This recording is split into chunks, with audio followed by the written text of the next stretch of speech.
What's going on, guys, and welcome back to Footy with an Edge. Man United have just drawn 0-0 away at Villa Park in what is normally a great point for any team in the Premier League. But Ten Hag and United have had such a bad start to the season that I'm walking away from that game feeling like we should have won it. Aston Villa were clearly still recovering from a difficult midweek game against Bayern Munich, which they won. So the game was definitely there for the taking for United if we had shown any quality at all. But we just couldn't create enough in the final third, and we weren't clinical in the few chances that we did get. We were good defensively, but we didn't get the job done. Let's not beat around the bush, though. The biggest question around United right now is whether or not Ten Hag is going to get sacked over the international break or even in the near future.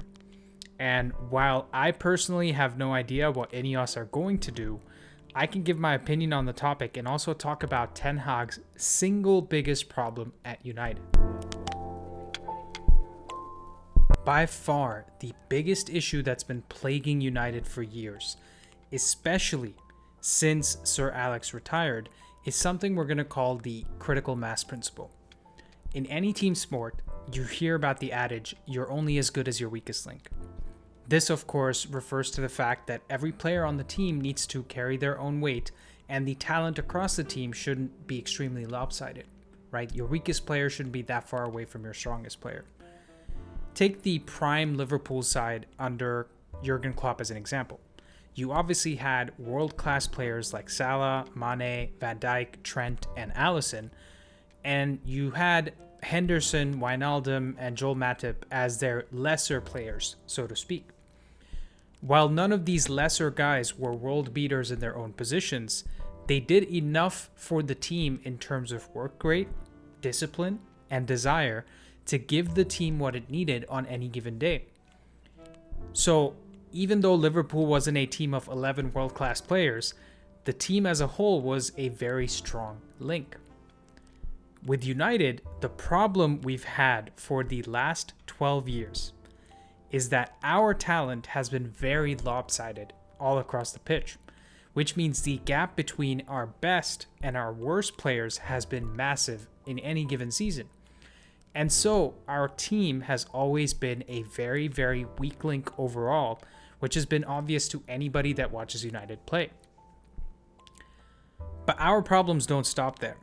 It's not just an issue with roster construction or talent identification or coaching. The issue is that we never have a critical mass of players playing well at the same time. And this has been a problem under Van Gaal, Mourinho, Ole, Rangnick, and now even Ten Hag. You look at our best finish in recent memory, and that was when we finished second in the COVID season behind Man City under Ole. Our best players were Rashford, Bruno, Greenwood, Cavani for half the season, De Gea, and Shaw. But because we still had McFred in midfield and Magaloff in defense, we weren't able to be good enough as a collective to compete with the likes of Man City. We actually finished 12 points behind them in second place. So you start to see what the issue is. We don't have that critical mass of good players. But I want to drill down on a specific aspect of this critical mass principle that has made it really difficult for United to be successful under Ten Hag and managers before. When you have a team of 11 players playing really well week in, week out, it's obvious that it's really easy to win games consistently. Now, say one or two of those players start playing poorly for a few games. In most cases, in most leagues, for most teams, the team as a whole can still win games because the impact of those two bad performances can be masked by the steady performances in all other areas of the pitch. Now, say you add two more players that start playing poorly for a few games in a row. And all of a sudden, you have 3 to 4 players not playing well. In this scenario, it can become a lot more difficult for teams to win games because 2 of those 4 players can make errors that lead to goals being conceded, and 2 of those 4 players could be your strikers or wingers who keep missing chances. And now you're in a situation where you are winning games by the skin of your teeth, but you are losing games very easily. When this keeps happening week in, week out, all of a sudden you have the 6 or 7 players that are still playing well starting to get physically and mentally tired of carrying the other players week in, week out. And they are starting to either give up or having to try so hard that they're not playing their natural game anymore.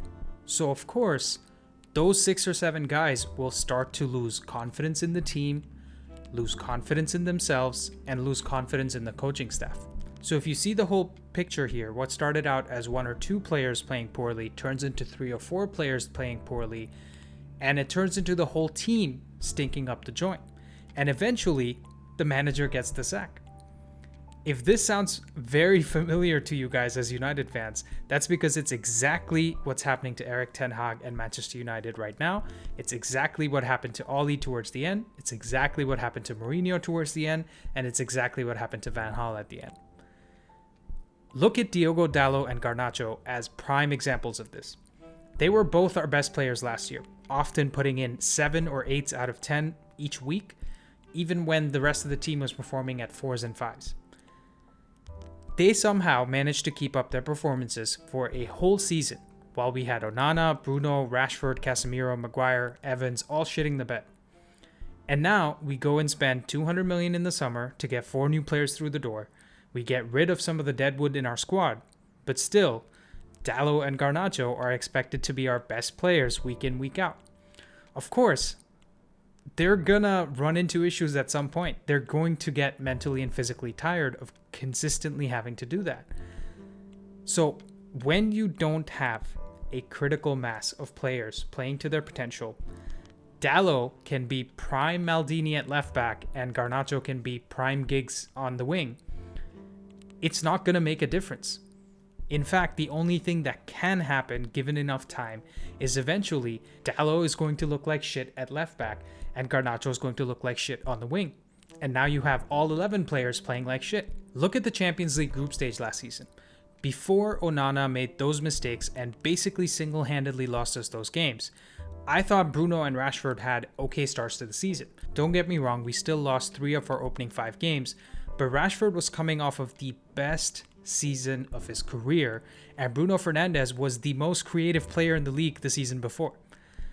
But by the time the group stage ended just before Christmas, United were 8th in the league after 18 games, 8 points behind Tottenham in 4th. And of course, it wasn't just Onana playing poorly. There were enough players in bad form that by the new year, nobody was playing well, and we ended up finishing the season in 8th place. So the obvious question is, how can Ineos and Ten Hag fix this issue? Well, to me, it is a simpler fix than you might imagine. You don't need to buy the best player in each position, and you also don't need your best players to be single-handedly carrying the team.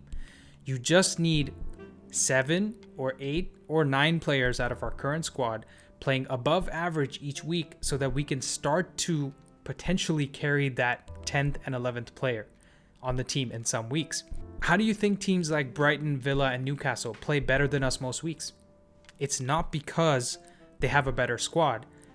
And it's not because Ten Hag is a garbage coach and Eddie Howe and Emery are the best coaches since sliced bread.